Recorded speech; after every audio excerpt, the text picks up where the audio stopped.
स्वागत है आप सभी का आपके अपने चैनल रंजन स्टडी सेंटर पर। आज का ये वीडियो अपडेट मैं लेकर आया हूँ सभी प्रकार के कॉम्पिटिटिव एग्ज़ाम की तैयारी करने वाले स्टूडेंट के लिए।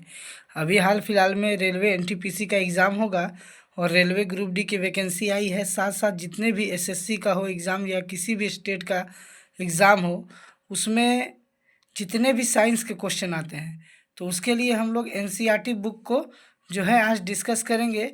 और आज के इस वीडियो में हम लोग एनसीईआरटी क्लास 8 का डिस्कस करने जा रहे हैं।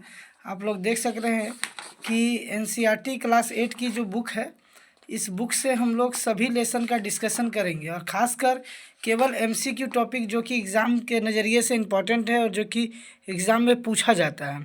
तो देख सक रहे हैं क्लास 8 की एनसीईआरटी का जो बुक है, उसमें कुल लेसन की बात करें तो कुल 18 लेसन है। ठीक है, तो 18 लेसन के लिए आपको आज हम लोग 18 लेसन के लिए आपको अलग अलग वीडियो उपलब्ध होंगे। तो आज के इस वीडियो में हम लोग फसल उत्पादन एवं प्रबंध इसके बारे में बात करेंगे। इसमें जितने भी इम्पोर्टेंट टॉपिक आएंगे उसको साथ ही साथ अंडरलाइन करेंगे और आपको यहाँ पर दिखाएंगे। देखिए, तो लगभग 10,000 ईस्वी पूर्व तक मनुष्य क्या था, घुमंतु था। तो एक क्वेश्चन यहाँ से बनता है। तो जितने भी सारे क्वेश्चंस बनेंगे हर एक लेसन में, जैसे देखिए बेसिक नॉलेज के लिए आप लोग देखें फसल क्या है। तो जब एक ही किस्म के पौधे किसी स्थान पर बड़े पैमाने पर उगाए जाते हैं तो इसे फसल कहते हैं। ठीक है, अब हम लोग देखेंगे आगे नेक्स्ट पेज में। देखिएगा, तो यहाँ पर आपका खरीफ फसल एग्जाम में पूछा जाता है। खरीफ फसल का एग्जाम्पल दिया जाता है। वह फसल जिन्हें वर्षा ऋतु में बोया जाता है खरीफ फसल कहलाती है। भारत में वर्षा ऋतु सामान्यतः जून से सितंबर तक होती है। इसमें धान है, मक्का है, सोयाबीन है, मूंगफली है, कपास इत्यादि ये खरीफ फसलें हैं। अब रबी फसल की बात करेंगे। शीत ऋतु में उगाई जाने वाली फसलें रबी फसलें होती हैं, जैसे चना, मटर, सरसों तथा अलसी रबी फसल के उदाहरण हैं। ठीक है, तो ये एग्ज़ाम में पूछा जाता है कि खरीफ फसल का एग्जाम्पल दे दिया जाता है कि धान खरीफ है तो गेहूँ रबी है, याद रखिएगा। ठीक है, उसी तरह खरीफ फसल में धान, मक्का, सोयाबीन, मूंगफली, कपास आते हैं और रबी फसल में गेहूँ, चना, मटर, सरसों आते हैं। ये कॉम्पिटिटिव एग्ज़ाम में पूछे जाते हैं। अब हम लोग देखेंगे कि कृषि की पद्धतियाँ दी हैं।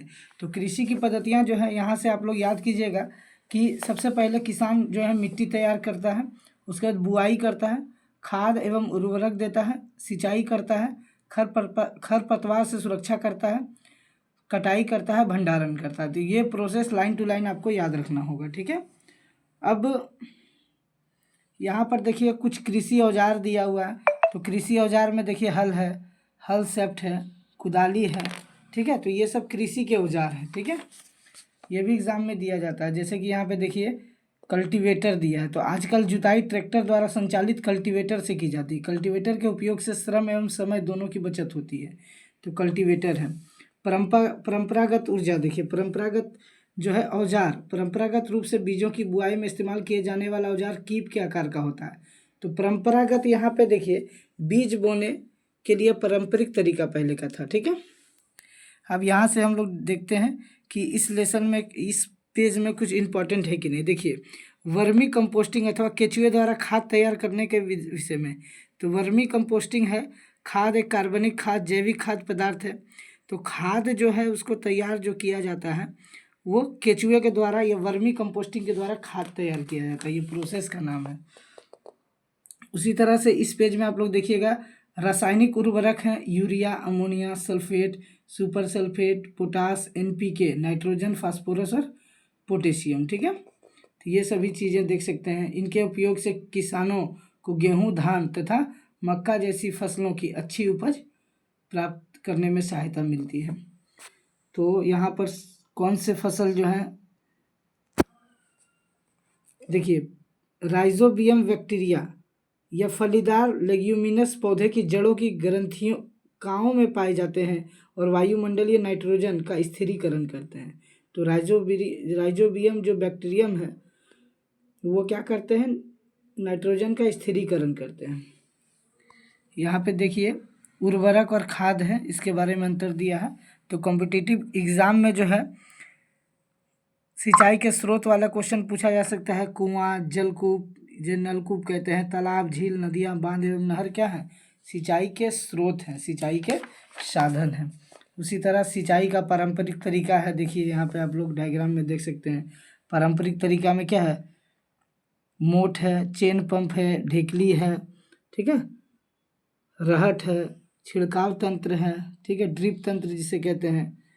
तो यहाँ पे अलग अलग पद्धतियाँ दी हैं। लेसन 1 हो रहा है ये, खरपतवार हटाने को निराई कहते हैं। देखिए क्वेश्चन बनता है निराई क्या है, तो खरपतवार हटाना निराई कहलाता है। देखिए रसायनों के उपयोग से भी खरपतवार नियंत्रण किया जाता है, जिन्हें खरपतवार नाशी कहते हैं, जैसे 2,4-D, ठीक है।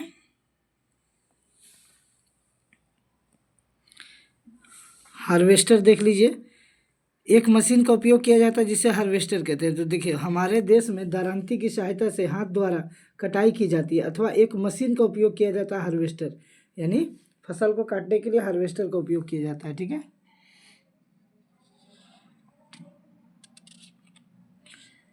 यहाँ पे देखिएगा, छोटे खेत वाले किसान अनाज के दानों को फटक कर अलग करना को विनोइंग कहते हैं।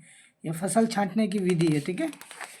तो इसी तरह से आपने देखा कि लेसन 1 हम लोग यहाँ पे कवर कर चुके हैं। लेसन 1 में कई सारे इंपॉर्टेंट चीज़ें मिली हैं। अभी यहाँ पे देखिए, मछली स्वास्थ्य के लिए अच्छा आहार है। हमें मछली से कॉड लीवर तेल मिलता है, जिसमें विटामिन डी अधिक मात्रा में पाया जाता है। तो इसी तरह के वीडियो पाने के लिए हमारे चैनल के साथ जुड़ जाएं और आने वाले जितने भी कॉम्पिटिटिव एग्जाम है सभी की तैयारी अच्छे से आप लोग करें। धन्यवाद।